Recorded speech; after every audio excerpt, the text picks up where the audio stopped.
intumwa y'Imana sallallahu alayhi wasallam yabaye mu buzima burimo inzara burimo inyota kugira ngo ubuyisilamu butugereho. Wibaze kumara amezi abiri nta mbabura baracana. Wowe ushobora kubwirirwa ku manywa, wabwirirwa saa sita ntirireme ukavuga amagambo menshi, ariko intumwa y'Imana yamaraga amezi abiri we mu rugo nta mbabura baracana, nta byo kurya barateka, batunzwe n'iki? Batunzwe n'itende n'amazi. ubwo ni ubuzima bw'intumwa y'Imana sallallahu alayhi wasallam. فكان صلى الله عليه وسلم كثيرا ما يدخل بيته يسأل عن طعام فيقال له ما في شيء. intumwa y'Imana sallallahu alayhi wasallam ni kenshi yajyaga ataha, yagera mu rugo akabaza ati ese nta byo kurya bihari, bakamubwira ati nta bihari. Ni kenshi yatahaga akavuga ati ese nta cyo kurya kihari, bakamubwira ati ntacyo. Yarangiza akavuga ati idhan ana saimun, agasubiza ati kubw'ibyo ngewe ndasibye. Yakundaga gusiba sunna kubera yuko nta cyo kurya cyabaga gihari. Yaratahaga yagera imuhira akabaza niba hari icyo kurya, bakamusubiza ati ntacyo, agahita avuga ati idhan inni saimun, kubw'ibyo ngiye gusiba kubera ko ntacyo kurya gihari. ubwo ni ubuzima bwaranze intumwa y'Imana sallallahu alayhi wasallam. فمرة فعل هذا ثم أهديت له حيس، والحيس طعام من سمن وأقط وتمر. إجيش من وإيمان صلى الله عليه وسلم إجيز قتاها أجيز ومرغو أباشي شكرجة بمبقرا يكون ها شكرجة جهدي أشيرهن يوغو السيبة يوغو فونغا وقارة.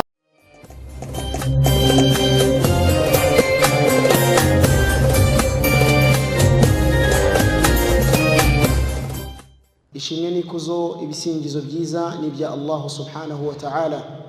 Amahoro n'imigisha bisakare ku ntumwa y'Imana Muhammadin sallallahu alayhi wasallam, we nabiwe n'abasangira ngendo be nabo bose bazakomeza gukurikira inzira intumwa y'Imana sallallahu alayhi wasallam yatuzaniye kuzageza ku munsi w'imperuka. Turasaba Allah subhanahu wa ta'ala yuko twese yadushyira muri abo beza, Allahumma amin. Turatangira isomo twagombaga kurebera hamwe uyu munsi rijyanye n'ibyo kurya intumwa y'Imana sallallahu alayhi wasallama yakundaga ndetse n'ibyo yaryaga mu buzima bwe bwa buri munsi. Mbere na mbere umuyisilamu kumenya amateka y'intumwa y'Imana sallallahu alayhi wasallam ni bimwe mu bituma arushaho gukunda intumwa y'Imana. Buri uko umenya intumwa y'Imana ni nako urushaho kuyikunda, kubera ko ntiwayikunda utayizi. Tugerageza buri munsi kwiga amateka yamuranze sallallahu alayhi wasallam, tumenya ibyo yakundaga kurya, ibyo yakundaga kwambara, ibyo yakundaga mu buzima bwe bwa buri munsi, kugira ngo tubyibura turusheho kumukunda no kumukurikiza. Allah subhanahu wa ta'ala muri Qur'an aravuga ati qul Muhammad, babwira uti in kuntum tuhibbuna Allah, niba muvuga ko mukunda Allah, fattabi'uni, nimunkurikire, mukurikire intumwa y'Imana Muhammadin sallallahu alayhi wasallam. Yuhibbukum Allah, nimumukurikire Imana izabakunda. Gukurikiza intumwa y'Imana sallallahu alayhi wasallam ni impamvu ituma Allah gukunda. ويغفر لكم ذنوبكم, ibyo nabyo ni munabikora mugakurikiza intumwa y'Imana, Allah azabahanaguraho ibyaha byanyu. Bityo gukunda intumwa y'Imana no kumwigana mu byo yakoze, uburyo yaryaga, iyo yinjiraga mu musigiti yabanzaga gukora iki sallallahu alayhi wasallam, iyo yinjiraga mu isoko yitwara gate, muri gahunda ze za buri munsi. Ibi ni impamvu ikomeye cyane ituma Allah subhanahu wa ta'ala gukunda nawe. Aha rero turatangirira ku bijyanye n'ibyo kurya sallallahu alayhi wasallam yakundaga. Icyambere, annabiyu sallallahu alayhi wasallam kana yakulu ma yutahu lahu. Intumwa y'Imana sallallahu alayhi wasallam mu byamurangaga nuko yajyaga arya ibyo bamuzaniye. Ntabwo intumwa y'Imana sallallahu alayhi wasallam yakundaga kunaniza abantu cyane ngo abagore ngo muzane ibi nibi, ahubwo ibyo babaga bateguye intumwa y'Imana yarabiryaga sallallahu alayhi wasallam. Ndetse no mu byamuranze ntabwo yajyaga avuga inenge y'ibiryo. Kwa kundi umuntu bazana ibyo kurya akavuga ati ibi biryo ko numva nta munyu urimo, ibi biryo ko numva harimo amabuye muri uyu muceri. Intumwa y'Imana ntabwo yakundaga kuvuga inenge z'ibyo kurya sallallahu alayhi wasallam. No muri hadithi baratubwira bati ma aba rasulullah sallallahu alayhi wasallam ta'aman qattu. Intumwa y'Imana sallallahu alayhi wasallam nta munsi n'umwe yajyaga avuga inenge z'ibyo kurya. Bya bindi tuvuga uyu muceri kudahiye, ibi bishyimbo ko bikomeye ko bidahiye, n'andi magambo abantu tuvuga, ntabwo ibyo byaranze intumwa y'Imana sallallahu alayhi wasallam. Ntabwo yagoraga cyane abantu, ibyo bateguraga yarabiryaga. Wadhalika fi zamanihi wama kana almutahu kathir fama kana yudayyiqu ala nafsi. Ntabwo intumwa y'Imana rero yagoraga cyane abantu cyangwa ngo yigore ngo avuga ati ngiye ngomba kurya ibila, ahubwo ibyo bamuzaniraga nibyo yaryaga sallallahu alayhi wasallam. Icyo ni icyambere. Icya kabiri, ma kana akluhu li lahmin kathira, intumwa y'Imana sallallahu alayhi wasallam ntabwo yakundaga kurya inyama cyane. Twebwe usanga rimwe na rimwe abantu dushyira imbere inyama. Rasulu ntabwo ibyo kurya bye byari byiganjemo inyama, ntabwo yakundaga kurya inyama mu byo yaryaga bya buri munsi. Fakana yakulu ma duna al-lahm, wasangaga arya ibindi biryo bitari inyama. Rimwe na rimwe nazo akazirya, ariko ntabwo inyama arizo zabaga ziganje buri munsi mu byo yaryaga sallallahu alayhi wasallam.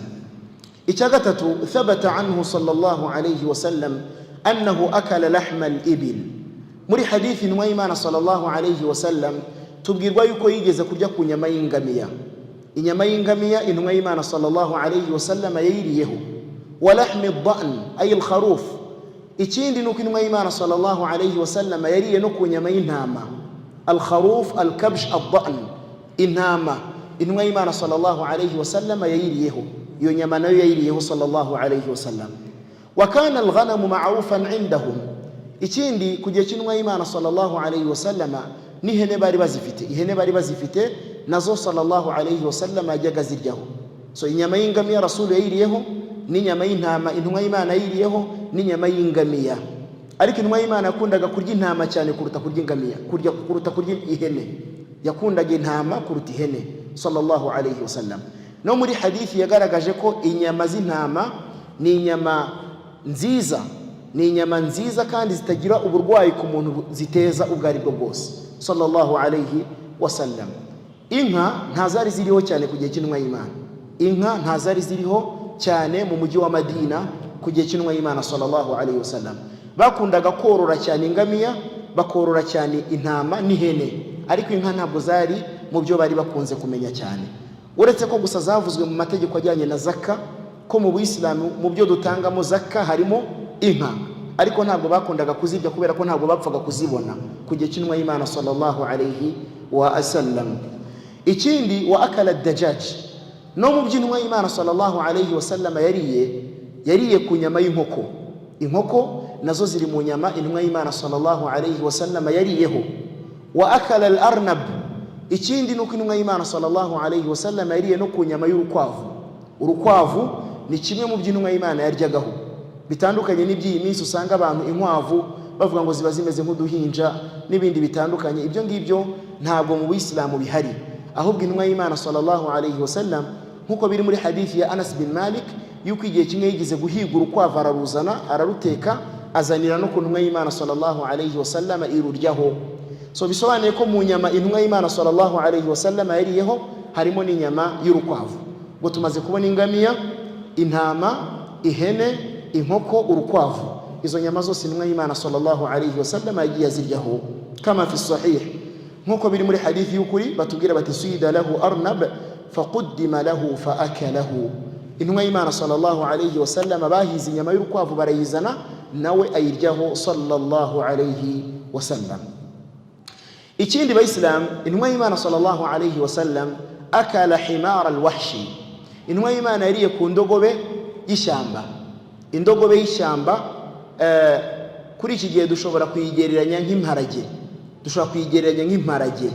Iyo ngiyo nayo intumwa y'Imana sallallahu alayhi wasallam yayiriyeho, nkuko biri muri hadithi annahu sadahu Abu Qatada faakalahu an-nabiy sallallahu alayhi wasallam. Intumwa y'Imana sallallahu alayhi wasallam yariye kuri iyo ndogobe, ariko indogobe zirimo ibice bibiri. Hari indogobe abarabu bagenderagaho bazicayeho, hakaba n'indogobe zo mu shyamba arizo twebwe tujya dukunda kwita imparage. Iyo ngiyo y'ishyamba intumwa y'Imana yiriyeho sallallahu alayhi wasallam. Naho ya ndogobe abantu bagenda bicayeho yo ntabwo intumwa y'Imana yigize ayiryaho. No mu Buislamu mu nyamaswa tutemerewe kurya ziri haram harimo al-himaru al-ahli, cyangwa se ya ndogobe abantu bagenda bicayeho. Indogobe bita donkey mu Cyongereza. Indogobe imwe bicaraho mu Buislamu ni haramu kuyirya. Ziriya ndogobe bagenda bicayeho ntabwo byemewe kuzirya mu Buislamu. Naho indogobe z'ishyamba zo intumwa y'Imana sallallahu alayhi wasallam yayiriyeho, wayajuzu akluhu, biranemewe kuyirya igihe hari y'ishyamba apana ya yindi abantu bagenda bicayeho. Icya gatanu Bayislam, amma ta'amul bahr, kubijyanye n'ibyo kurya dukura mu mazi cyangwa se isamake n'amafi. Ese intumwa y'Imana sallallahu alayhi wasallam yaba yarariye ku mafi? Naam, inma akalahu marra, intumwa y'Imana yariye sallallahu alayhi wasallam yariye ku samaki ariko yirya inshuro imwe mu buzima bwe, yariye samaki inshuro imwe. لأنه كان يعيش في مكة والمدينة kubera yuko intumwa y'Imana sallallahu alayhi wasallam yari ituye muri Makka na Madina, kandi Makka na Madina ni ahantu hatabaga amazi, nta nyanja yahabaga, nta mazi, nta biyaga, wasangaga ari ubutayu. Niyo mpamvu ntabwo yarize amasamaki, yanariye ku samaki inshuro imwe sallallahu alayhi wasallam. Lamma arsala sariyata Abi Ubaida, igihe kimwe intumwa y'Imana sallallahu alayhi wasallam yigeze kohereza sariya byabaga ari igisirikare kigizwe na batayo y'abantu runaka. Iki gisirikare intumwa y'Imana yohereje yagihaye umuyobozi uri bukiyobore ku rugamba ariwe Abi Ubaida Amir ibn al-Jarrah radiyallahu anhu. Bijanib al-bahr, iki gisirikare kigiye cyageze aho cyari cyegereye amazi cyangwa se cyegereye ikiyaga n'inyanja. فما كانوا يجدون طعاما وفيرا خاصة في عهد المكي وعهد المدني حتى عام الفتح. ubundi abasahaba b'intumwa y'Imana sallallahu alayhi wasallam babaga mu buzima bubabashe cyane, ubuzima bw'inzara, ubuzima bw'ibibazo, n'ibyo kurya byari bike ku gihe cy'intumwa y'Imana. Ntabwo abasangira ngendo babashaga kubona ibyo kurya bihagije. Bakiri Maka, yewe bageze na Madina nabwo ubwabyo byari ikibazo kubona ibyo kurya bihagije, kugeza abayisilamu bamaze gufungura Makka igasubira mu maboko y'abayisilamu, nibwo byibura batangiye kugenda babona ibyo kurya bigaragara. فأرسل النبي فكان النبي صلى الله عليه وسلم يرسل الصحابة فأعطاهم جرابا من التمر. wasangaga intumwa y'Imana sallallahu alayhi wasallam iyo yoherezaga abasahaba ku rugendo yabahaga nk'ikintu kimeze nk'igitebo kirimo itende, hanyuma umuyobozi wabo igihe cyo kurya cyagera akagenda bagabanya itende imwe imwe, buri wese amuha itende imwe. Nibyo byo kurya babaga bafite.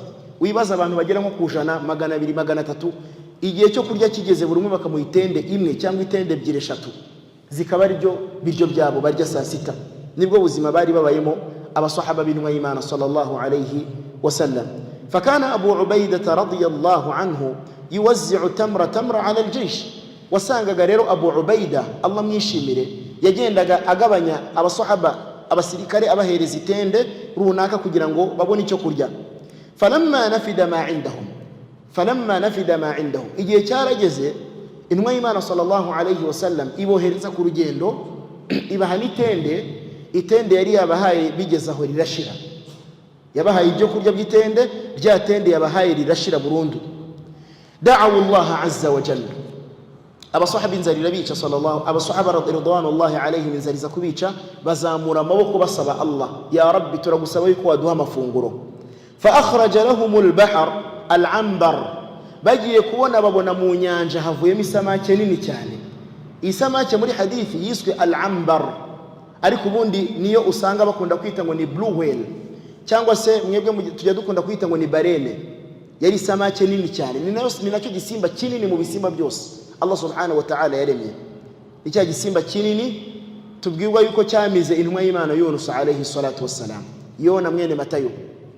Abasahaba bamaze gusaba dua babwira Allah ati ya Rabbi waduhaye icyo kurya, kubera yuko itende zari zabashiranye. Bagiye kubona babona inyanja irutse ya samake nini, ya samake yaraje igwa ku mucanga, Mwenyezi Mungu niyo yabahaye. Icyo bakoze nuko batangiye kuyikatakatamo ibice, bagerageza no kuyishyira mu mavuta kugira ngo uburemere bugabanuke, kubera ko byari bigoye ko bayitwara yose, ibiremereye cyane. Barene biragoye ko babona icyo bayitwaramo, byasabye ko bayishyira mu mavuta kugira ngo uburemere bugabanuke, hanyuma bayitware ari ibice bagize gute, bakasakase. Bayigeze fakanu yujaffifuna al-lahma hatta yahmilunahu ma'ahum fi safar, bajyaga bakunda gukaranga inyama kugira ngo bashobore kuzitwara ku rugendo. Bityo na ya barene bamaze kuyikaranga barayitwara, bageze ku ntumwa y'Imana sallallahu alayhi wasallam. Intumwa y'Imana igira gute, irya kuri ya barene cyangwa se kuri ya samake nini cyane yo mu nyanja. Fa akhadhu min zaytihi, na ya mavuta barayifashisha yayo, kubera ko ubwo bayikarangaga basigaranye amavuta baza kuyifashisha mu buzima bwa buri munsi. Wa kana al-hutu hadha azim, ikindi isamaki yari isamaki iri dhahm nini cyane. Hatta ajlasa Abu Ubaida 13 rajulan fi qahfi aynihi, ku buryo bivugwa yuko abantu 13 basangiye ijisho ryayo. Ijisho rya yafi baririye ari abagabo bagera kuri 13. Yari isamaki nini cyane kugeza ubwo abasahaba babashe kubona icyo kurya, n'intumwa y'Imana sallallahu alayhi wasallam ibasha kubona icyo kurya. falamma wasalu al-Madina أخبروا النبي صلى الله عليه وسلم فقال رزق أخرجه الله لكم أبا صحابة بن إيمان صلى الله عليه وسلم وجز مدينة إن إيمان ونسماك بازن يكون دينني إن إيمان صلى الله عليه وسلم يسفقتي رزق أينا مفونغرو أخرجه الله لكم الله يبهاي ngaho nimwicare muyaryeho mwishimye bityo intumwa y'Imana sallallahu alayhi wa sallam nayo irya kuri yafi icyo nicyo cyo kurya tuzi intumwa y'Imana yariye mu biva mu nyanja nabwo yakiriyeho inshuro imwe mu buzima bwe sallallahu alayhi wa sallam faghalibu ta'amihi kana al-aswadan mu buzima bwa buri munsi intumwa y'Imana sallallahu alayhi wa sallam icyo kurya cye byari al-aswadan bisobanuye at-tamr wal ma itende n'amazi intumwa y'Imana mu buzima bwe yakundaga kurya itende n'amazi nibyo yabashaga kubona ibijyanye n'inyama amafi ntabwo byamworoheraga niyo yabibonaga inshuro imwe akongera akabibura indi nshuro sallallahu alayhi wasallam naho itende n'amazi wasangaga ari byo yakundaga kubona cyane kama yurwa fi sahihayn nkuko biri muri hadithi iboneka muri Bukhari na Muslim an Urwa radiyallahu anhu biturutse kuri Urwa ibn Zubair Allah mwishimire annahu sa'ala Aisha radiyallahu anha igihe kimwe Urwa yabashije Aisha Allah mwishimire an ta'ami an-nabiy sallallahu alayhi wasallam amubaza ku byo kurya byaranze intumwa y'Imana sallallahu alayhi wasallam ni ibihe byo kurya intumwa y'Imana yakundaga kurya فقالت عائشة رضي الله عنها عائشة رسول إيمان mwishimire agira ati كان يهل الهلال ثم يهل الهلال ثم يهل الهلال 3 أهلة في شهرين وما يوقد من أبيات النبي صلى الله عليه وسلم نار عائشة رضي الله عنها رفقتي ukwezi kwajaga kurangira nukundi kwezi kukarangira amezi agera kuri 2 bataracana imbabura mu nzu y'intumwa y'Imana sallallahu alayhi wasallam intumwa y'Imana yashoboraga kumara amezi agera kuri 2 mu rugo rwe nta muriro watse bimaana nta biryo nta byo kurya batarateka icyabaga kibatunze ni ikihe Urwa abaza Aisha aravuga ati fama kana ta'amukum ni ibihe byo kurya mwabaga mufite niba amezi yarashiraga ari 2 nta byo kurya mubonye Aisha radiyallahu anha arasubiza ati al-aswadan ibyo byabaga bidutunze yabaga ari itende n'amazi baryaga itende bakarenzaho amazi bakaryama ubu ni ubuzima bwaranze intumwa y'Imana sallallahu alayhi wasallam mu rugo rwe illa annahu kana lahu jiran min al-ansar wa kanat lahum nawadih yani iblan فكانوا يرسلون لنا من البانها عائشة arenza bijambo rigira riti nguretse ko twabaga dufite umuturanyi wari ufite ingamiya iyo yakamaga yatwoherezaga ku mata natwe tukanywaho ariko ubundi nta byo kurya babaga bafite amezi 2 akarangira barya itende n'amazi bagira amahirwe wa muturanyi akaba ari we uboherereza ku mata y'ingamiya bakayanywaho kugira ngo babone imbaraga zo gukomeza kubaho ubwo ni ubuzima bwaranze intumwa yacu sallallahu alayhi wasallam intumwa yatwitangiye nge nawe none tukaba turi abayisilamu ubu ngubu uri umuyisilamu twicaye hano turi abayisilamu ariko ibyo ni ubwitange bukomeye intumwa y'Imana sallallahu alayhi wasallam yabaye mu buzima burimo inzara burimo inyota kugira ngo ubuyisilamu butugereho wibaze kumara amezi 2 nta mbabura baracana wowe ushobora kubwirirwa ku manywa wabwirirwa saa 6 ntirireme ukavuga amagambo menshi ariko intumwa y'Imana yamaraga amezi 2 we mu rugo nta mbabura baracana nta byo kurya barateka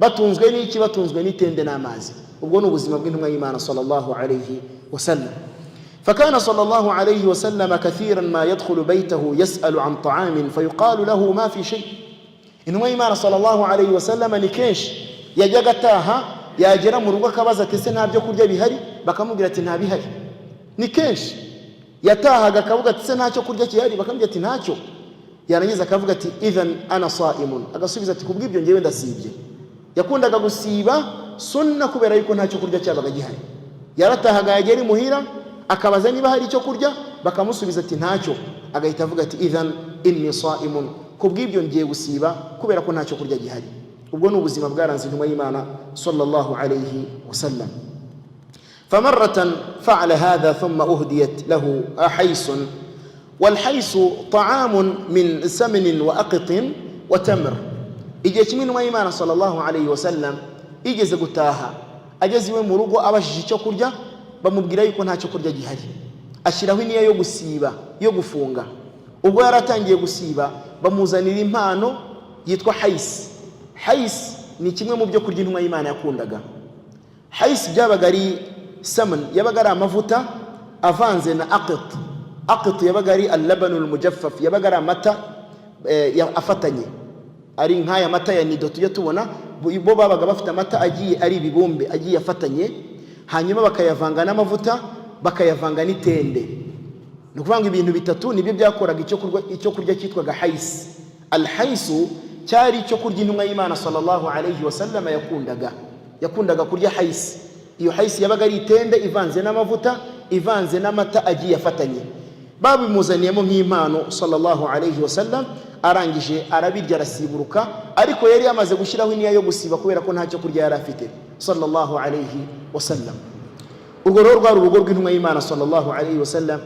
Inzara yarugaragaragamo, bakaba barya itende n'amazi bakamara amezi angahe yose ari byo bibatunze n'umugore we Aisha radiyallahu anha. Icyamunani bayisilamu, annabi sallallahu alayhi wasallam kana yuhibbu ba'd al-at'ima al-khassa wa kanat tu'jibuhu wa ma kana hadha al-i'jab bi sharhin. Intumwa y'Imana sallallahu alayhi wasallam nanone yari afite ibyo kurya yakundaga, hamwe nuko tubonye ko bamaraga amezi abiri batunzwe n'amazi n'itende. Yajyaga ataha agasanga nta byo kurya bihari agahita asiba. Yajyaga abaza niba hari icyo kurya bakamubwira ati nta gihari. Hamwe n'ibyo intumwa y'Imana sallallahu alayhi wasallam yari ifite ibyo kurya yakundaga. Hari ibyo kurya yakundaga sallallahu alayhi wasallam, ariko urukundo yabikundaga ntabwo ari nk'uru rukundo rwacu dukunda ibyo kurya. Ubu none turi mu bihe usanga abantu, umuntu ashobora no gukora urugendo agiye kubera ibiryo ari byo bimutwaye, akajya nka Zanzibar agiye kuryayo aricyo kimutwaye. Cyangwa se ugasanga umuntu afite page kuri Instagram cyangwa se kuri Facebook cyangwa se kuri YouTube, ugasanga akazi ke n'ikimuraje inshinga ari ukuzajya post ibiryo. Ibi ngibi muzabibona n'abantu kwirirwa baposta ku mastati ya WhatsApp, baposta ibyo kurya buri munsi. Ibi ngibi ntabwo ari ko intumwa y'Imana yari imeze sallallahu alayhi wasallam. Intumwa y'Imana sallallahu alayhi wasallam yari ifite ibyo kurya, hari ibyo kurya yakundaga, ariko ntabwo yabikundaga ngo yimariremo yumve yuko ari byo bimuraje ishinga. Ntabwo umuyisilamu agomba gushyira imbere inda, guhora igihe cyose utekereza kurya. Ibyo bituma umuyisilamu adatekereza iterambere na ibada. Rasulu hari ibyo kurya yakundaga, ariko ntabwo ari byo byamubuzaga gutekereza. Ntabwo yarashyize imbere kurya sallallahu alayhi wasallam.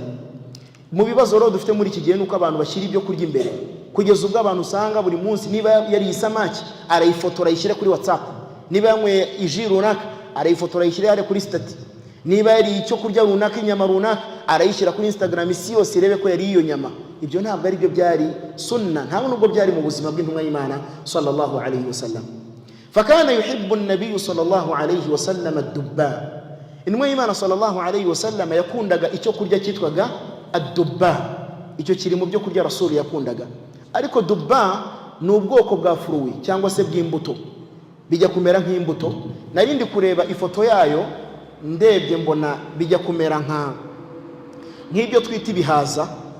Uburyo nabibonye mu ugiye kubireba hano iwacu ubona bijya kumera nk'ibihaza. Intumwa y'Imana sallallahu alayhi wasallam yarabikundaga. Sinzi niba wenda nabasha kubyerekana. Ubundi al-aslu nuko isomo nk'iri byagakwiye kuba dufite projecteur, tukaba twa projector hana aya mafoto y'ibi byo kurya kugira ngo abantu bayamenye, ariko ma al-asaf nta projecteur ihari. Sinzi niba ngize gutya telefone abantu babasha kubona ino foto. Ibi sinzi niba mwabasha kubibona, sinzi iyi foto ibasha kubageraho. Ibi bintu wabyita gute mu Kinyarwanda? Abongereza babyita beers, narindi kure ansanga babyita beers. Sinzi niba twabyita gute mu Kinyarwanda. Ibi byo kurya bimeze gutyo. Ubundi yaba dufite projecteur twari kuza kubi projector. Sinzi niba bibasha kugaragara. Amani wabasha kuzuminga ukayishyiraho kugira ngo wenda abavandimwe nibakurikira isomo bazabashe kubona ad-dubba icyari cyo. Rasul yakundaga kurya kino cyo kurya dubba.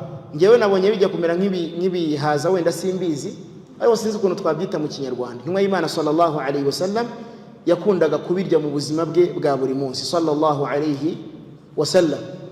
Abasahaba b'intumwa y'Imana ntabwo bari bazi imbuto nyinshi, nta mbuto nyinshi bari bazi. Twebwe tuza amatunda, tukamenya ibinyomoro, tukamenya za manderena. Ibyo ngibyo ntabwo bari babizi. Bari bafite imbuto nkeya baryaga kugiye cy'intumwa y'Imana sallallahu alayhi wasallam.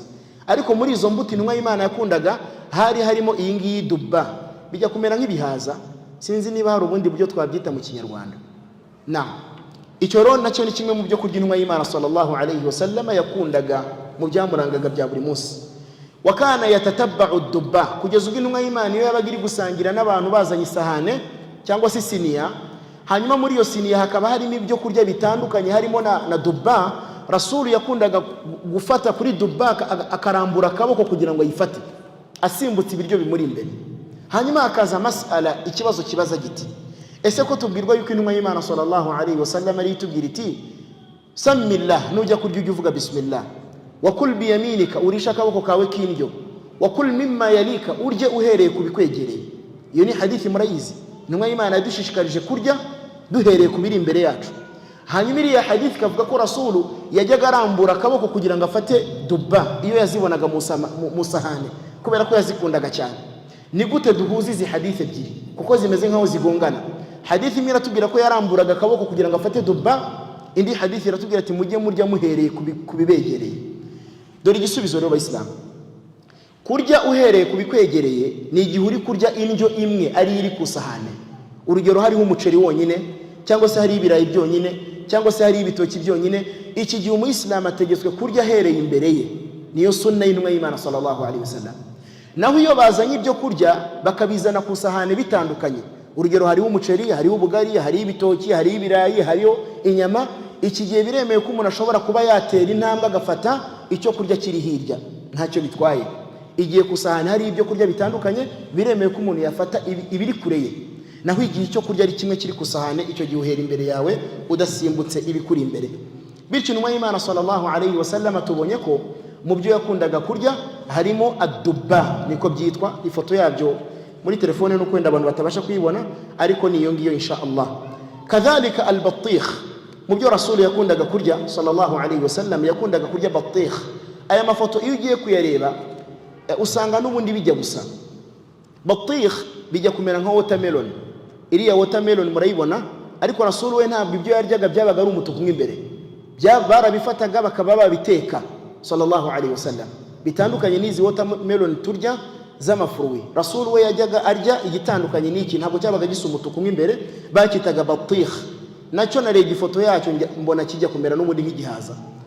Nicyo muri hadithi bise al-khirbis, na aya mazina y'ibi byo kurya intumwa y'Imana sallallahu alaihi wasallam yakundaga kuba yarya. Ikindi wallahu a'lam annahu akala zabib. Bamwe mu bamenyi babona ko no mu byo Rasul yakundaga kurya yariye ku cyo bita zabib, imizabibu, nazo zari imbuto z'imizabibu. Ariko nashakishije hadithi yabigaragaza ko intumwa y'Imana yariye ku mizabibu, ndayibura. Nabuze hadithi yabiri sahihi y'ukuri igaragaza ko intumwa y'Imana sallallahu alaihi wasallam yariye ku mizabibu. Imizabibu mu bihugu by'Abarabu baba bazifite imbuto za zabibu, mu bihugu by'Abarabu baba bafite izo mbuto. Ariko nta hadithi sahihi nabonye igaragaza yuko intumwa y'Imana sallallahu alaihi wasallam yaba yarariye kuri izo mbuto za zabib. Wa thabata anhu sallallahu alaihi wasallam annahu kana yunqa'u lahu fil ma. Mu bindi nuko intumwa y'Imana sallallahu alaihi wasallam muri hadithi sahihi bajyaga bamuha amazi bakayavanga n'itende. Rasul yakundaga kunywa amazi avanze n'itende. Mu byo yakundaga gukoresha, yakundaga gufata amazi akayashyiramo itende, ariko yakuyemo utubuto. Bimana yafataga itende agakuramo twa tubuto tw'imbere akazishyira mu mazi nk'itende 5, itende 7, hanyuma ya mazi akivanga na rya tende akayanywa sallallahu alaihi wasallam. Kugiye cy'intumwa y'Imana ntabwo bari bazi zino ji zacu, izi ji tunywa, ji z'imyembe n'ibiki, ntabyo bari bazi. Wasangaga bafata amazi bakayavanga n'itende ikaba ariyo ji y'intumwa y'Imana sallallahu alaihi wasallam. Kadhalika Rasul sallallahu alaihi wasallam yajyaga afata amazi akayavanga n'ubuki. Yafataga amazi muri glace cyangwa se mu gikombe akamenamo ubuki bukivanga na ya mazi akayanywa. Ibi ngibi abamenyi mu bijyanye n'ubuganga bagaragaza yuko binavura indwara nyinshi. Gufata amazi ugashyiramo ubuki ubundi ukayanywa bivura indwara nyinshi, birimo na za kanseri, Rasul yakundaga gufata amazi akayavanga n'iki, akayavanga n'ubuki sallallahu alaihi wasallam, cyangwa se akaba yayavanga n'itende. Yashoboraga no gufata ikibindi cyabaga kimeze nk'ikibindi kirimo amazi, hanyuma agashyiramo itende cyangwa se agashyiramo ubuki akabitereka bigakonja, akabitereka ahantu hakonje bigakonja, akaba yabinywa umunsi wa mbere akabinywa n'umunsi wa kabiri. Abihereza bamwe mu bagaragu babaga bahari. Ku gihe cya Rasul habaga hari abagaragu, abaja, slaves, ariko kuri iki gihe cyacu nta baja bahari. Ubu ngubu hari abakozi bo mu rugo. Ku gihe cy'intumwa y'Imana habaga hari abaja. Abaja ni abantu bagurwaga mu masoko, nk'uko ujya kugura telefone, batangaga amafaranga bakabishyura bakabagura. hari ubuja n'uburetwa cyangwa se n'ubugaragu n'ubucakara bari babifite, ariko ubu byararangiye. Ubuyisilamu bwaraje bukuraho ubuja, buharanira ko buri wese agira ubwigenge. Bityo intumwa y'Imana sallallahu alaihi wasallam iyo yafataga amazi akayavanga n'itende bajyaga babyita nabidh, cyangwa se yashyira mu buki nibyo bitaga nabidhul asal. Ariko kuri iki gihe ijambo nabidh iyo rikoreshejwe haba havugwa inzoga. Ubu none iyo havuzwe nabidh baba bagamije kuvuga inzoga. Abarabu bajyaga bafata ubuki cyangwa se itende bakabivanga n'amazi bakabinomba bigafatana bigahura, bikaba ari ibintu bimeze nk'igikoma, bakabitereka hashira iminsi myinshi bigahinduka inzoga, ushaka gusinda akabinywaho. Ubuyisilamu bwaje kubibuza. Ni nayo mpamvu intumwa y'Imana sallallahu alaihi wasallam mu byo yabujije ni ukuba umuntu yafata itende ngo arivange n'amazi abitereke birenze iminsi 3. Biri munsi y'iminsi 3 nta kibazo, umunsi umwe, iminsi 2, kubera ko byabaga bidashobora gusindisha ubinyweye. Ariko iyo byarenzaga iminsi 3 byashoboraga gusindisha uwabinyweye. Ariko narindi gusoma masala abamenyi ba fiqh bari kuvuga bati impamvu byasindishaga nuko kiriya gihe habaga ari ubushyuhe, babiterekaga ahantu hashyushye, byarangiza bikagira gute, bikazamo impamvu ituma umuntu ashobora kuba yasinda. Ariko bakavuga abamenyi bati umuntu aramutse abiteretse muri firigo, turi mu bihe hari za thalaja, hari za firigo, ese umuntu abiteretse muri firigo ko bidashobora gusindisha, nabwo ni haramu ko wabinywa birengeje iminsi 3? Igisubizo ntabwo ari haramu. Igituma biba haramu ni igihe bisindisha, amazi n'itende kubivanga. Igihe bisindisha ni haramu kubera ko ari inzoga, ariko igihe bidasindisha nubwo byarenze iminsi 3 nko kuba umuntu yabiteretse muri firigo nta kibazo. Cyangwa se urugero umuntu aba yatuye mu gihugu gikonja, hari ibihugu bikonja cyane nk'Uburusiya, ushobora gusanga ushobora gutereka icyo kunywa hariya nubwo utagishyira muri firigo kigasigara gikonje. Iki gihe rero kino cyo kunywa kibaye kidasindisha ntabwo mu Buyisilamu kiba haramu. Kiba haramu ari uko gisindisha, nibwo cyitwa yuko ari haramu. Walidhalika intumwa y'Imana sallallahu alaihi wasallam mu byo yakundaga kunywa harimo rero iki ngiki tumaze kuvuga, yafataga amazi akayavanga n'itende cyangwa se agafata amazi akayavanga akayavanga n'ubuki sallallahu alaihi wasallam. Ibn al-Qayyim rahimahullah agaragaza yuko amazi avanze n'ubuki ni umuti ku ndwara nyinshi zo mu mubiri w'umuntu. Ubuki ni umuti ukomeye kugeza ubwo na Mwenyezi Mungu muri Qur'an aratubwira ati ubuki ni umuti. Abahanga bagaragaje ko ubuki buvura indwara zirenga 100. Abahanga bagaragaza yuko ubuki buvura indwara zirenga 100. No muri zo harimo saratani, kanseri y'ubwoko bugera kuri 4, harimo na kanseri y'ibihaha. Ibyo byose bivurwa n'ubuki iyo umuntu abukoresha bumugirira akamaro cyane. Ikindi icya 14 dukomerezaho al-halwa. Intumwa y'Imana mu byo yakundaga kurya halwa wal asal. Yajyaga afata halwa akazivanga na asal. Halwa ni mujya mu bihugu nka Tanzania muzazibaza bazibereke. Wenda hano mu Rwanda sinzi ko haraho wazisanga, ariko nka Tanzania halwa barazizi cyane. Halwa ni ibintu biba biryoshye birimo isukari. Kugiye cy'intumwa y'Imana sallallahu alaihi wasallam bajyaga babicana ku muriro bakagira ibintu bahuza bikavamo halwa. Intumwa y'Imana yakundaga kurya halwa akayivanga n'ubuki sallallahu alaihi wasallam. Mu byo yakundaga kurya halwa. No muri hadith batubwira yuko Rasul sallallahu alaihi wasallam yakundaga al-hulwu al-barid, yakundaga kunywa icyo kunywa gikonje kandi kivanze n'ibintu biryohereye. Yajyaga afata ibintu biryohereye akabivanga n'amazi byakonje akabinywa sallallahu alaihi wasallam. والنبي صلى الله عليه وسلم أعطي 3 خبزات. igihe kimwe intumwa y'Imana sallallahu alaihi wasallam bigeze kumuha imigati 3. Iyi migati yari ikozwe muri sha'ir cyangwa se mu ngano. Yari imigati ikozwe mu ngano. Bamuhaye imigati 3, hanyuma afata umugati umwe awuhereza umusahaba witwa Jabir ibn Abdullah radiyallahu anhu, afata undi mugati nawe arawusigaza, afata undi mugati wa qasamahu bayna an-nas, awugabanya abantu bari bashonje.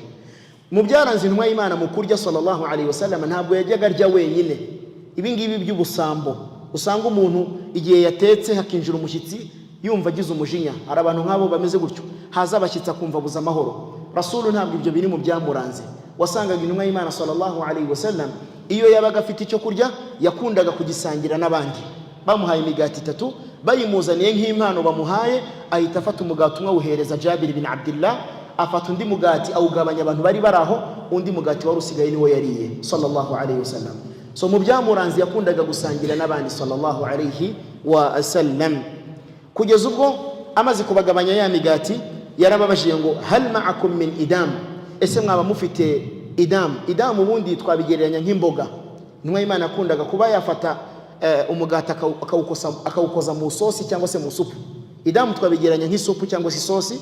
Yabajije abaswahaba niba hariyo baba bafite, baramubwira ati ya Rasulullah ntayo dufite uretse khal. Dufite khal yabaga ari sosi kuri icyo gihe bakoreshaga y'ubwo bwoko. Intumwa y'Imana sallallahu alayhi wasallam irasubiza iti ni'mal idam al khal. Rasul aravuga ati izo mboga muzinzanire ni imboga nziza, bityo nimugera mu bihugu by'Abarabu muzabaririze imboga zitwa al khallu, ziri mu mboga intumwa y'Imana yakundaga kurya. Bamaze kuzimuzanira yakojejemo wa mugati awurisha za mboga sallallahu alayhi wa sallam.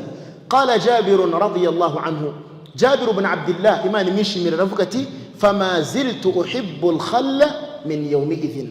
Kuva uwo munsi maze kubona Rasulu ariye izo mboga za khal, narazikunze mu buzima bwanjye, nakunze kuzirya ubuzima bwanjye bwose kugeza nitabye Imana. Bityo rero mu mboga Rasulu yakundaga kurya cyangwa se mu sosi nuko yari imboga zitwaga al-khallu sallallahu alayhi wa sallam. Ikindi hari ibindi byo kurya muzumva muri hadithi byitwa atharid. Atharidu ni kimwe mu mboga zari ziriyo ku gihe cy'intumwa y'Imana. Ariko izi mboga za tharid babaga bafashe umugati bakawukatira mu sosi zirimo inyama, bimana bafataga umugati bakawuvanga n'inyama. Ibi ngibi byari mu byo kurya byari byubashywe cyane ku gihe cy'intumwa y'Imana sallallahu alaihi wasallam. Nta nubwo byaribwaga na buri muntu wese, byaribwaga n'abakire. Byaribwaga n'abakire, ntabwo abasahaba bapfaga kubibona. Atharid niko byitwa, byari ibiryo bya VIP, reka tubyite gutyo. Walidhalika nkuko byagaragaye muri hadithi intumwa y'Imana sallallahu alaihi wasallam aravuga ngo fadlu Aisha ala an-nisa. Rasul yagaragaje Aisha radiyallahu anha umwanya afite uramutse umugereranyije n'abandi bagore b'intumwa y'Imana, n'abandi bagore bose basigaye ku gihe cya Rasul. Rasul yaravuze ngo fadlu Aisha ala an-nisa, ifadila ibyiza bya Aisha ku bandi bagore bo mu gihe cye ka fadli tharidi ala sa'iri at-ta'am, ni nk'ibiryo bya tharid ubigereranyije n'ibindi byo kurya byari biriho ku gihe cy'intumwa y'Imana sallallahu alaihi wasallam. Iyi hadithi Rasul yayivuze ashaka kugaragaza yuko Aisha umwanya we n'umwanya wo hejuru cyane. Nkuko tharid byari ibiryo byubashywe cyane ku gihe cy'intumwa y'Imana ku bindi biryo, ni nako umwanya wa Aisha wari umwanya wo hejuru mu bandi bagore bo ku gihe cy'intumwa y'Imana sallallahu alaihi wasallam. وكان صلى الله عليه وسلم يحب من اللحم الذراع أي الكتف. Rasul nanone mu bijyanye n'ibyo kurya ku nyama yakundaga inyama yo ku kaboko, iyi nyama yo ku rutugu, iyi ngiyi imanuka igafata n'akaboko, niyo nyama Rasul yakundaga kurya sallallahu alaihi wasallam. Iyo bazanaga inyama yakundaga kubaza akaboko, niko yakundaga kuba yarya inyama yo ku kaboko sallallahu alaihi wasallam, niyo yakundaga. Wa hatta al-yahudiyya lamma sammathu katharat as-summa fi adh-dhira'. Niyo mpamvu wa mugore w'umuyahudi waroze intumwa y'Imana sallallahu alaihi wasallam yamurogeye mu nyama yo ku kaboko, kubera yuko yarizi ko ariko akunda. Bari babazi ingamiya, ashira bwa burozi bwinshi cyane abushira hano mu nyama yo ku kaboko, kubera ko yarizi ko Rasul nabazi inyama araza kubaza ati bamuzanire ku kaboko. Bityo niho yujuje uburozi bwinshi. Nubwo intumwa y'Imana sallallahu alaihi wasallam Allah yamutabaye ntiyayiryaho, ariko hari umusahaba waje yiryaho arangije aza gupfa. Hari umusahaba waje yiryaho aza kuza kwitaba Imana. Intumwa y'Imana ntabwo yariye kuri ya nyama sallallahu alaihi wasallam. Ariko uyu mugore w'umuyahudi wari wamuroze yamurogeye mu nyama yo ku kaboko, kubera ko yarazi ko ariyo nyama akunda sallallahu alayhi wasallam. Walidhalika mu bijyanye n'inyama Rasul yakundaga inyama yo ku kaboko cyangwa se hano ku rutugu inyuma sallallahu alayhi wasallam. وأيضا ثبت في الصحيح أن النبي صلى الله عليه وسلم ذبح الشاة فأبقت عائشة الذراع. حديثي إلي صحيح يكري إقرق زيك عائشة رضي الله عنها igihe kimwe intumwa y'Imana yabazi intama, Rasul yigize kubaga intama, hanyuma Aisha radiyallahu anha ya ntama yose ayitanga sadaqa mu nzira y'Imana. Ya ntama asohora inyama azihereza abakene, asigaza inyama yo ku kaboko, niyo yonyine gusa yasigaje. Intumwa y'Imana sallallahu alayhi wasallam iramubaza iti fama abqaita min ta'ami, ni iyihe nyama mwasigaje? Arasubiza ati ya Rasulullah, intama yose wabaze nayitanze cyangwa se ihene yose nayitanze, nsigaza akaboko kayo konyine gusa. Intumwa y'Imana sallallahu alayhi wasallam irangije iravuga iti baqiya kulluha illa al-katif. Rasul aravuga ati ihene yose yasigaye havuyemo iki? Havuyemo akaboko. Ihene yose yasigaye havuyemo akaboko. Iyi hadithi reka tuyisobanure kugira ngo yumvikane. Rasul yabazi ihene amaze kuyibaga, Aisha itangamo sadaqa. Mu kuyitangamo sadaqa asiga akaboko konyine. Intumwa y'Imana iti niki wasigaje? Aisha ati hasigaye akaboko. Rasul aravuga ati ahubwo ihene yose yagiye havuyemo iki? havuyemo akaboko. Niki yashaka kuvuga nuko bya bindi batanze mu nzira y'Imana ibihembo byiyanditse no ku munsi w'imperuka bazabibona. Ni nayo mpamvu Rasul yavuze ati aka kaboko utatanze niko kasigaye, naho ubundi byo watanze byo birahari. Bimaana icyasigaye ni kiwanze gutanga nka sadaqa, naho ibyo watanze nka sadaqa byo nta gihombo kirimo, ahubwo birahari byasigaye. Bityo intumwa y'Imana sallallahu alaihi wasallam ni bikwereka yuko yarashyize imbere akhira, yarashyize imbere imperuka kuruta gushyira imbere isi. Niyo yasangaga umugore we yatanze sadaqa yarabyishimiraga. Ahangaha mu masomo dukuramo nuko umugabo yarakwiye kwishimira igihe abonye ko umugore we hari icyo yatanze mu nzira y'Imana, ntibimubabaze. Hari igihe usanga umugabo iyo asanze umugore yatanze kimwe mu byari biri mu rugo akagifashisha abababaye, hari igihe umugabo ababara agatukana karakara. Ibi ngibi ntabwo bikwiye ku Muislamu, ahubwo intumwa y'Imana sallallahu alaihi wasallam yishimiraga kubona yuko hari icyo batanze mu nzira y'Imana kuruta icyo basigaje mu rugo rwe. Aho rero twari tumaze kubona yuko intumwa y'Imana sallallahu alaihi wasallam yakundaga inyama yo ku kaboko. Ikindi kandi fihi at'imatu lam yakun an-nabiy sallallahu alaihi wasallam yuhibbuha, nanone hari ibyo kurya intumwa y'Imana itakundaga. Tumaze gutanga ingero ku by'intumwa y'Imana yakundaga mu byo kurya, nanone reka turebe iby'intumwa y'Imana itakundaga mu byo kurya sallallahu alaihi wasallam. Icyambere duheraho ni ad-dabbu. Intumwa y'Imana ntiyakundaga icyo bita ad-dabbu, ubwoko bw'itungo bita dabbu. Ni ibisimba byo mu butayu, ni ibisimba byo mu butayu. Ubundi abongereza babyita ngo ni lizard, mu kinyarwanda sinzi ukuntu twabyita. Wenda ndamutse mberetse ino foto sinzi niba mwabasha kuyibona. Dabbu nuko nguko ibimeze, ibiri mu butayu. Bajya bakunda kubyita icyugu, bakita icyugu. Sinzi niba wenda ahangaha ino foto nyiberetse yabasha kubageraho. Ni ibisimba biba mu misozi bikaba no mu butayu. Intumwa y'Imana iki gisimba ntabwo yagikundaga, kugeza ubwo bigize kukimuzanira bagitetse yanga kukirya sallallahu alaihi wasallam. Bayita dabbu. Dabbu igaragara mu butayu ikagaragara no mu misozi, nkuko bayizanye bari bayitetse. Hanyuma intumwa y'Imana sallallahu alaihi wasallam irasubiza iti inni ajiduni ata'afuhu, ndumva nta peti y'iki kintu mfite. Rasul ntabwo yajyaga arya ikintu atazi, no mu byamurangaga ntabwo yajyaga arya ikintu atazi. Iyo yegeraga hana agasanga bateguye ibyo kurya, agasangamo ikintu abonye bwa mbere ntabwo yakiryaga sallallahu alaihi wasallam. Ibyo byari muri kamere ye sallallahu alaihi wasallam. Kana la yaakulu ta'aman la ya'rifuhu, ntiyajyaga arya ibiryo adasanzwe amenyereye cyangwa se atazi. Ariko hamwe nuko intumwa y'Imana sallallahu alaihi wasallam itigize irya ino nyama ya dabbu, ntabwo yigize abuza abasahaba kuyirya, yarabaretse barayirya kubera ko bo bari bafite apeti yabo. Hari abasahaba bakuriye mu misozi nka Khalid ibn al-Walid radiyallahu anhu, uyu we yahise yifata arayirya kubera ko n'umwana wakuriye mu misozi yarayimenyereye, ariko Rasul yarayitegereje yanga kuyirya sallallahu alaihi wasallam. Icyo rero ni kimwe mu byo kurya Rasul ataryaga. Inyama ya dabbu byari bizwi ko Rasul atayirya. Twabonye ubwoko bw'inyama Rasul yariye, harimo ingamiya, wenda baje bakererewe babyumve. Harimo ingamiya Rasul yayiriyeho, harimo urukwavu Rasul yararuriye, harimo ashah ihene Rasul yayiriyeho, harimo al-kharuf cyangwa se ad-da'n intama Rasul yarayiriye. Izo zose ni ubwoko bw'amatungo intumwa y'Imana yariyeho. Ad-dajaj harimo n'inkoko intumwa y'Imana yaziriyeho sallallahu alaihi wasallam. Nanone mu matungo intumwa y'Imana itariye harimo ingiro tuvuze ad-dabbu, cyangwa se twabigeranya nk'icyugu. Ni ibisimba biboneka cyane mu misozi ndetse n'ahantu hari ubutayu n'umucanga. Ikindi bayisilamu, kana yakrahu at-ta'ama al-har. Rasul sallallahu alaihi wasallam ntiyakundaga kurya ibiryo bishyushye. Intumwa y'Imana ntiyakundaga kurya ibiryo bishyushye cyane, ntabwo yabikundaga sallallahu alaihi wasallam. Hari na hadith intumwa y'Imana ivuga ati mujye muhoza ibiryo, mujye muhoza ibiryo, kubera yuko ibiryo bishyushye nta migisha bigira. Intumwa y'Imana iti mujye muhoza ibiryo, abridu at-ta'ama, muhoza ibiryo. Fa inna at-ta'ama al-har, kubera yuko ibyo kurya iyo bishyushye cyane la barakata fihi, nta migisha biba bifite. Hamwe nuko iyi hadithi bamwe mu bamenyi babona ko ari dhaif, irwaye, ariko abandi bamenyi babona yuko ifite shawahid izindi zishyigikira.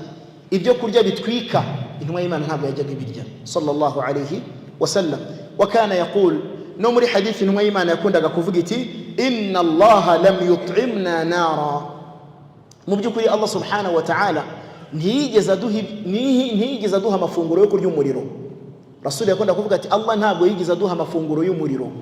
Ni nayo mpamvu Muislamu atarakwiye kurya ibiryo bimutwika. Intumwa y'Imana ntiyakundaga kurya ibiryo bitwika, akanavuga ati Mwenyezi Mungu ntabwo yigize ategeka abantu kurya umuriro sallallahu alayhi wasallam. Wat-ta'amul har tibbiyan darun, ibyo kurya iyo bishyushye cyane bitwika cyangwa se ibyo kunywa iyo bitwika cyane mu bijyanye n'ubuganga cyangwa se n'ubuvuzi, abaganga bagaragaza yuko bifite ingaruka ku buzima. Ibyo kurya bishyushye cyane bigira ingaruka ku buzima bw'umuntu. Wa qad yusabbibu saratan, bavuga yuko bishobora no gutera kanseri y'ahangaha mu muhogo. Kanseri yo mu muhogo mu bitera hashobora kuza kurya bya bintu bishyushye cyane, kubera yuko umuntu ari ibiryo bishyushye cyane bitwika zimwe muri bacterias zirinda umuhogo, zinarinda umuntu kurwara kanseri, kandi iyo zihiye icyo gihe wa muhogo usigara utarinzwe. Ni nayo mpamvu umuntu kuba yarwara kanseri yandurira mu muhogo biya bishoboka cyane. Bityo intumwa y'Imana sallallahu alayhi wasallam ikintu cyose yatubujije n'ikintu cyose atakundaga usanga hari impamvu yacyangaga, hari n'inyugu bifitiye abantu kuba bakireka icyo kintu. Wa kana yakrahu at-ta'ama alladhi lahu ra'iha kariha.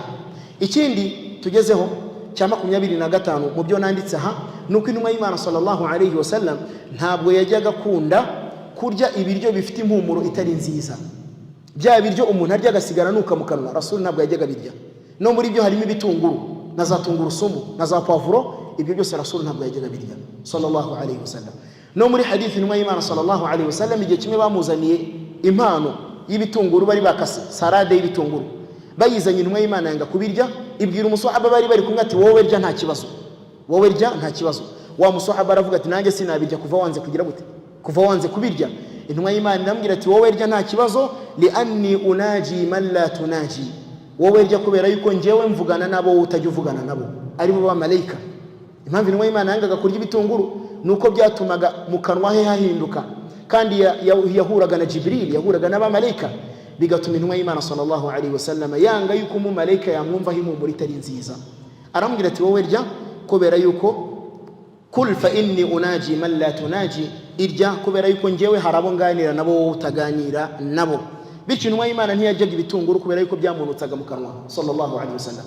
No muri hadithi intumwa y'Imana iravuga iti man akala thuman aw basalan aw kurrathan fala yaqrabanna musallana fa innal malaikata tata'adha mimma yata'adha minhu banu adam. Intumwa y'Imana iti umuntu uzarya tungurusumu cyangwa se akarya ibitunguru cyangwa se biriya byose aramenye ntakajyaza gusarira mu musigiti. Ni hadithi intumwa y'Imana, aramenye ntakajyaza gusarira mu musigiti n'abandi, ngo kubera yuko abamalayika babangamirwa ni bya bindi bibangamira mwene Adamu. Uzarebe iyo kuvugana n'umuntu wari ibitunguru hari igihe avuga ukumva arakubangamiye kubera ikintu wumvise kivuye mu kanwa iyo kwegereye. Abamalayika nabo birabajena, birababangamira kumva uriya muhumuro w'umuntu wari ibitunguru. Kugeza ubwo bamenye ba fiqh bagaragaza yuko umuntu yari ibitunguru agomba gutegereza bigashira mu kanwa, apana kuza mu musigiti akinuka bya bitunguru, ataza kuza kubangamira abamalayika, kubera yuko abamalayika nabo hari igihe baza gusenga mu musigiti n'abandi bayisilamu. Bityo rero mu byo Rasul atakundaga sallallahu alayhi wasallam harimo ibitunguru, ntabwo intumwa y'Imana yabikundaga sallallahu alayhi wasallam. Kadhalika no mu bindi harimo al-khazira al-laban ar-raqiq ma'a al-ma. Nanone intumwa y'Imana sallallahu alayhi wasallam yajyaga ifata amata ikayavanga n'amazi kanywa, babyitaga khazira. Yagafata amata akaba yashyiramo amazi make ikaba yayanywa sallallahu alayhi wasallam. Yarabikundaga cyane. Hari n'ibindi yarafite by'amata yanywaga byabaga bimeze nka bino twebwe twita yogurt, ibi ngibi twita yawurute cyangwa se yogurt, Rasul nabyo yajyaga binywa sallallahu alayhi wasallam. Ikindi akala al-jubna, intumwa y'Imana sallallahu alayhi wasallam yariye kuri jubn. Jubn nibyo twita fromage murazizi, Rasul yaziriyeho sallallahu alayhi wasallam, babizita cheese abongereza. Biriya nabyo Rasul yabiriye, ariko ntabwo bajyaga bazikora.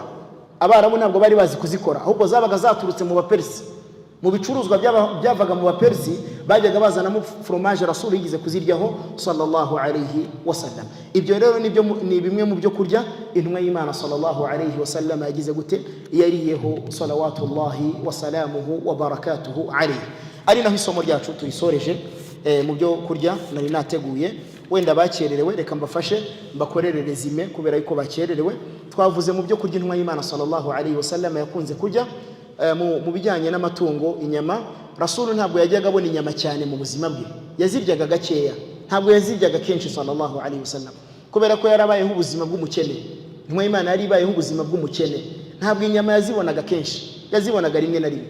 ariko ku bwoko bw'inyama yariyeho harimo ingamiya twavuzemo intama, tuvugamo ihene, tuvugamo urukwavu, tuvugamo n'inkoko.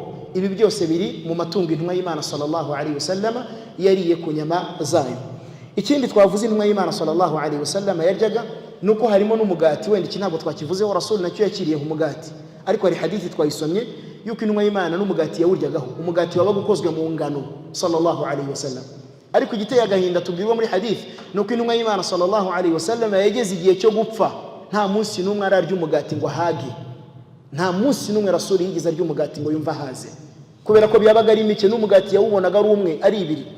Intumwa y'Imana sallallahu alaihi wasallam n'uwo mugati yaryaga ntabwo ari no migati yacu itose myiza bakimara gutunganya, la, yabaga ari imigati yamaze gukomera, niyo migati Rasul yabonaga sallallahu alaihi wasallam. Ubwo n'ubuzima intumwa y'Imana yari ibayemo sallallahu alaihi wasallam.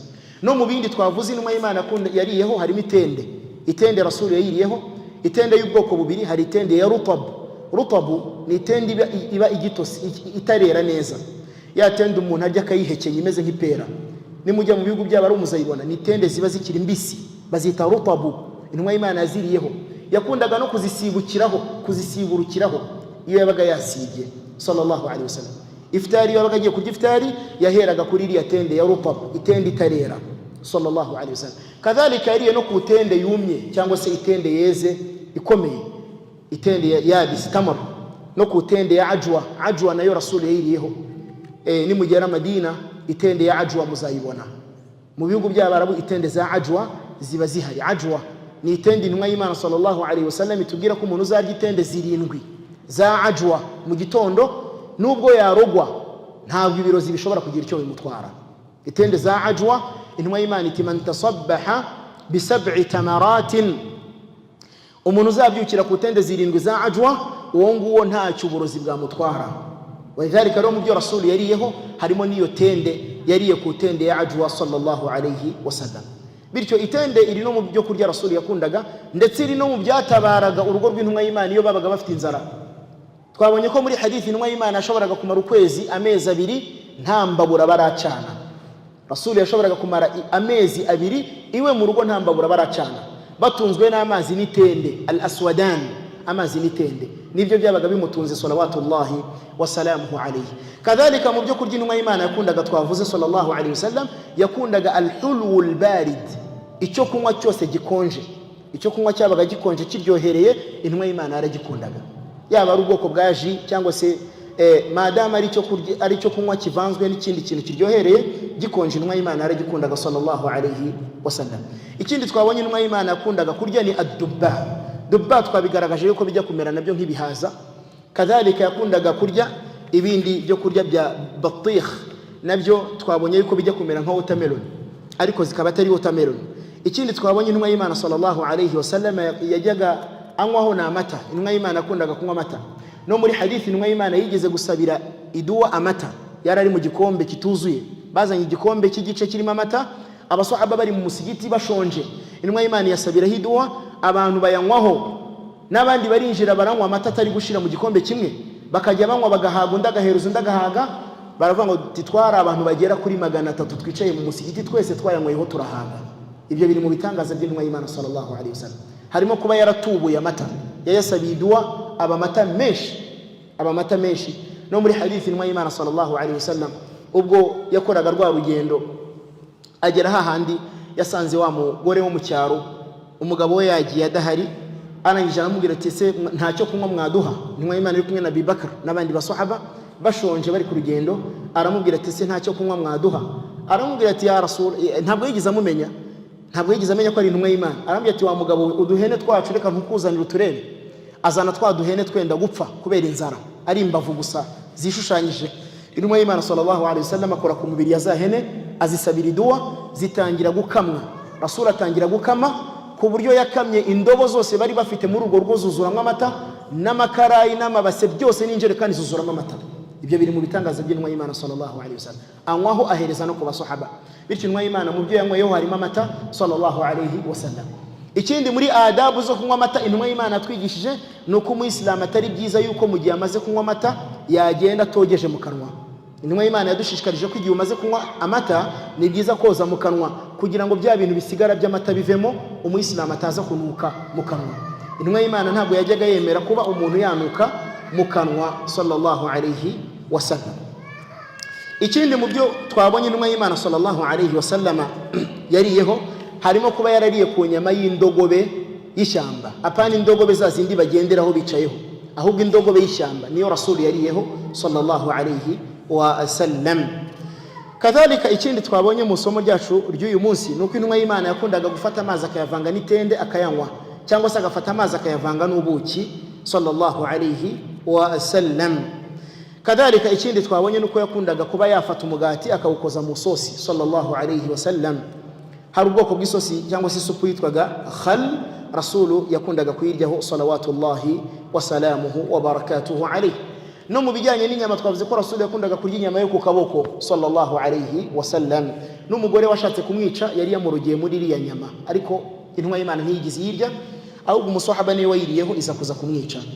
Ikindi twavuze mu somo ryacu nuko hari ubwoko bw'ibiryo intumwa y'Imana itaryaga, harimo nk'icyo kurya cyitwa babbu. Inyama ya babbu Rasul ntiyayiryaga, ariko ntiyigeze abuza abantu kuyirya, ntiyigeze abuza abantu kuyirya.